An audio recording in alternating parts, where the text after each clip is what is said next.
एक समय ऐसा था कि एक कंपनी, एक ब्रांड इंडिया के 92% मार्केट को कैप्चर करके रखा था। 92%। लेकिन 2 डेकेड के बाद, 20 साल बाद, वो गिर गया 3% से कम। मैं बात कर रहा हूं डालडा घी का।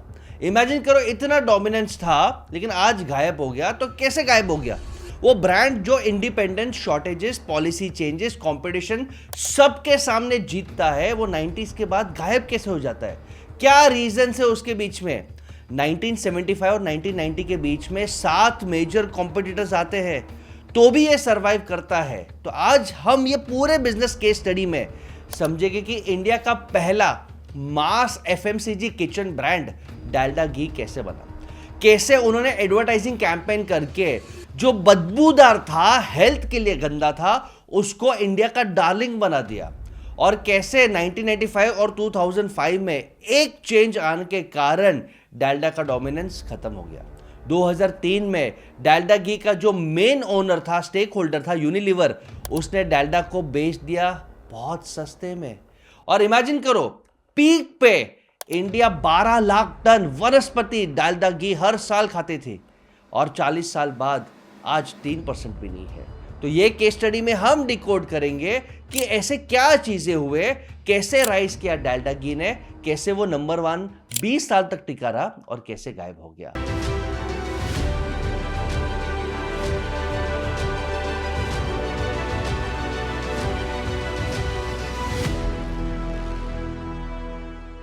पहला झटका, डालडा इंडियन नहीं है।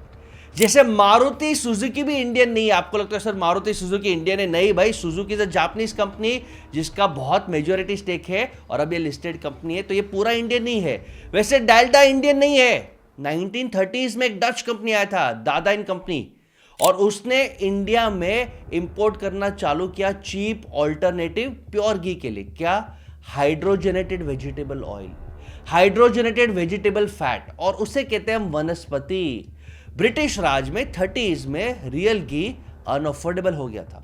मिडिल क्लास हाउस होल्ड मजबूर हो गए थे कि हम घी तो खा नहीं सकते, हमें परवड़ रहा नहीं है, तो हम कोई सस्ता ऑल्टरनेटिव ऑप्शन देखें, और वहां पे वेजिटेबल ऑयल्स आ गए। और वेजिटेबल ऑयल्स इंडिया में मिल नहीं रहा था, इसलिए डाडा एंड कंपनी का ये हाइड्रोजनेटेड वेजिटेबल ऑयल चल रहा था। यूनिलीवर को ये अपॉर्चुनिटी लगा कि भाई ये गोल्डन अपॉर्चुनिटी है। उसने दादा एंड कंपनी से राइट्स खरीद लिए कि भाई आपका हमें ब्रांड दे दो, हम बेचेंगे। पर एक ही कंडीशन था, ब्रांड नेम को चेंज नहीं करना है। यूनिलीवर ने बार्गेन किया कि भाई आप हमारे यूनिलीवर यानी लीवर एंड ब्रदर्स का एक एल लगाने दे दीजिए। तो दादा प्लस एल बन गया डालडा। और ये डालडा नाम इतना हैमर किया, इतना हैमर किया, इतना हैमर किया कि सभी लोगों को लगता है कि ये इंडियन ब्रांड है। और ये आहा मोमेंट है। ये सबसे पहला एग्जांपल है ब्रांड लोकलाइजेशन स्ट्रैटेजी का। यानी एक फॉरेन ब्रांड है जो अपने आप को लोकल कल्चरली साउंड करता है एक्सेप्टेंस के लिए। आजकल रिवर्स लोकलाइजेशन भी चालू है कि इंडियन ब्रांड्स फॉरेन नाम यूज कर रहे हैं अपने आप को कूल समझाने के लिए, जैसे कि पीटर इंग्लैंड। बट अब अंडरस्टैंड करते हैं कि डालडा घी का सबसे बड़ा प्रॉब्लम क्या था। ये वनस्पति डालडा घी बनाया जाता था हाइड्रोजनेशन से, एक प्रोसेस जो उसे एक बहुत ही स्ट्रेंज स्मेल निकलता था और इंडियंस को ये बिल्कुल पसंद नहीं था। तो डालडा घी के पास सिर्फ अफोर्डेबिलिटी था, लेकिन अफोर्डेबिलिटी के बाद क्योंकि हमें इसे खाना है, बनाना है, वो स्मेल के कारण ये प्रोडक्ट टेक ऑफ नहीं हो रहा था। ये आपके बिजनेस में भी आप इंप्लीमेंट कर सकते हो कि प्राइस कुछ भी नहीं है अगर प्राइस के अलावा आप इमोशन ऐड नहीं करते। डालडा ने ऐड किया इमोशन, और उन्होंने मल्टीमीडिया ऐड कैंपेन किया। ये पहला इतिहास इंडिया में ब्रांडिंग का केस स्टडी है कि 1970s में इतना ब्रांड कैंपेन, इतना मार्केटिंग किया गया। सिनेमा हॉल्स जहां पे फिल्म लगते हैं वहां पे ऐड, पैम्पलेट्स लाखों के तादाद पर, कुक बुक्स कि ये खाना बनाओ, इसमें ये वनस्पति घी बनाओ, ये गाजर का हलवा बनाओ, इसमें ये डाल दो। और उसके बाद इनका जो पैकेजिंग, जो famous Dalda tin shaped van था, आप अपने मम्मी या दादी को पूछ लो, उन्हें याद रहेगा ये कारण। और उसके बाद इंडिया में एक चीज याद रख लो, अगर कोई भी प्रोडक्ट को टेक ऑफ कराना है तो सैंपलिंग स्टॉल लगा दो। हर जगह सैंपलिंग स्टॉल्स खोल दिए कि ये डालडा घी से बना हुआ है, आप ट्राई तो करो, कितना बढ़िया है ना, और सस्ता भी है, ले लो भाई, ले लो भाई, ले लो भाई, भाभी जी ले लो। ये एडवर्टाइजिंग नहीं, ये कैटेगरी एजुकेशन था, इंडियंस को टीच करने के लिए कि ऑल्टरनेटिव को एक्सेप्ट करो, ये आपके लिए सेफ है और ये आपके पॉकेट फ्रेंडली भी है। और धीरे धीरे इंडियन मदर्स और ग्रैंड मदर्स का ट्रस्ट उन्होंने जीत लिया। अब यूनिलीवर अंडरस्टैंड करते हैं कि यूनिलीवर बादशाह क्यों है। यूनिलीवर ने मार्केटिंग तो कर लिया, लेकिन सबसे इंपॉर्टेंट प्रॉब्लम उन्होंने सॉल्व किया, वो है सप्लाई चेन। यूनिलीवर सालों से सप्लाई चेन को डोमिनेट करता है और उनका नेशनल सप्लाई चेन है, तो डालडा हर जगह पहुंच गया। स्मॉल पैक्स, जो लो इनकम होम्स है उनके लिए small packs, tins for families, और बड़े बड़े रेस्टोरेंट्स और बड़े बड़े हलवाइस के लिए बड़े कंटेनर्स। यानी इमेजिन करो कि आपका बजट 5 रुपया हो या 5,000, हर एक के लिए वो प्रोडक्ट पैकेजिंग अवेलेबल है, डिस्ट्रीब्यूशन अवेलेबल है। पान बीड़ी स्टोर से लेके बड़े बड़े दुकान तक हर कोने में यूनिलीवर ने इसे डिस्ट्रीब्यूट कराया, और ये इजी एक्सेस और कांस्टेंट मार्केटिंग, ये गोल्डन फॉर्मूला है। Easy access and constant marketing बन गया ये ब्रांड, बन गया ये कैटेगरी लीडर, 93% मार्केट शेयर। यानी इमेजिन करो 10 से 12 टन लोग खा रहे हैं। इंडिया, पाकिस्तान, बांग्लादेश, म्यांमार, इसमें 10 लाख से 12 लाख टन हर साल कंज्यूम किया जाता था। ये इतना पीक पे पहुंचा, इतना पीक पे पहुंचा। और इमेजिन करो इतना अच्छा था, लेकिन उसके बाद हर एक चीज का समय होता है। डालडा एक रीजन के कारण नहीं मरा, 4 मेजर शिफ्ट्स हुए और सब सेम टाइम पे हुए। पहला, रिफाइंड ऑयल्स एंटर करने लगे इंडिया में 95 के बाद, जब इकोनॉमी ओपन हुआ, और उन्होंने अपने आप को पोजीशन किया कि we are modern, we are light, we are healthy.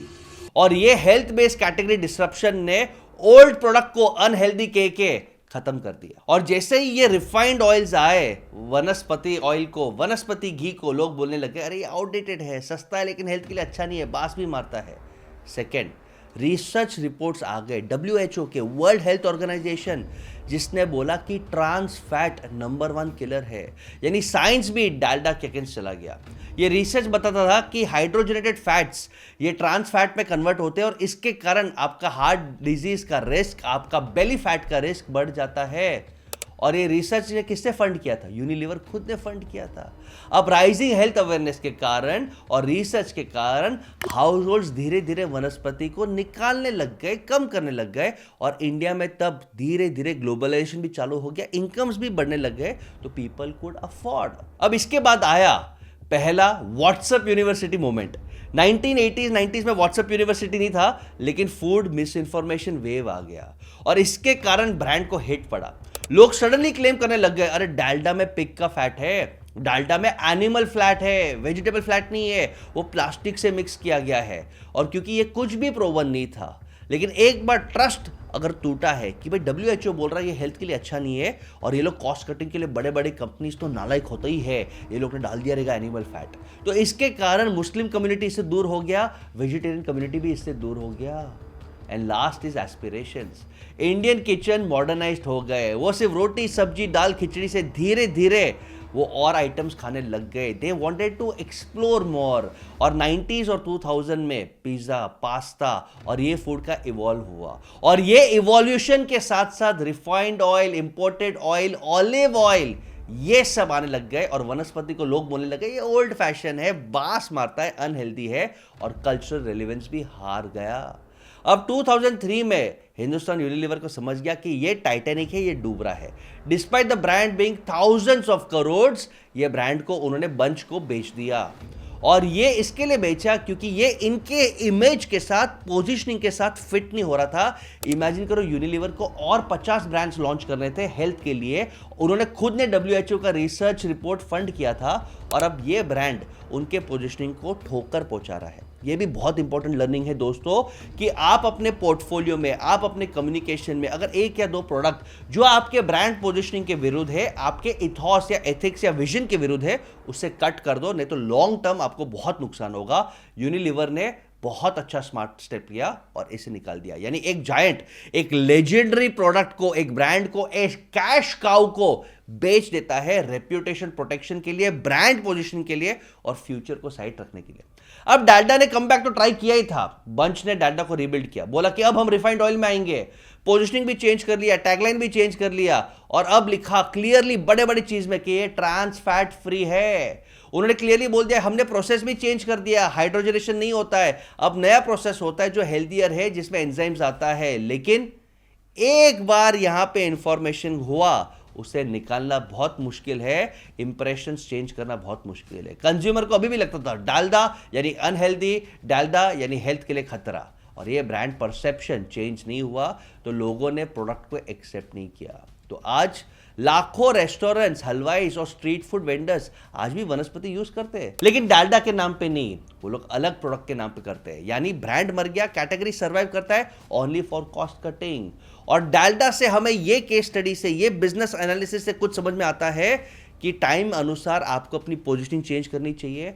Company को एक ब्रांड, एक इमेज, एक पोजीशन ही रखना चाहिए। अगर आप एक ब्रांड में दो पोजीशनिंग रख दोगे आप मर जाओगे। यूनिलीवर ने स्मार्टली मल्टीपल ब्रांड्स रखे तो वो मल्टीपल पोजीशनिंग के कारण सर्वाइव कर गया। और सबसे इंपॉर्टेंट है, डालडा का राइज हुआ क्योंकि constant awareness, marketing and distribution अच्छा था, और फॉल हुआ क्योंकि बदलते समय में उसका पोजीशनिंग फिट नहीं हुआ। ये केस स्टडी कैसा लगा कमेंट में जरूर बताना, और ऐसे शानदार केस स्टडीज के लिए, बिजनेस नॉलेज अपडेशन के लिए keep following your business mentor, business with Basesh.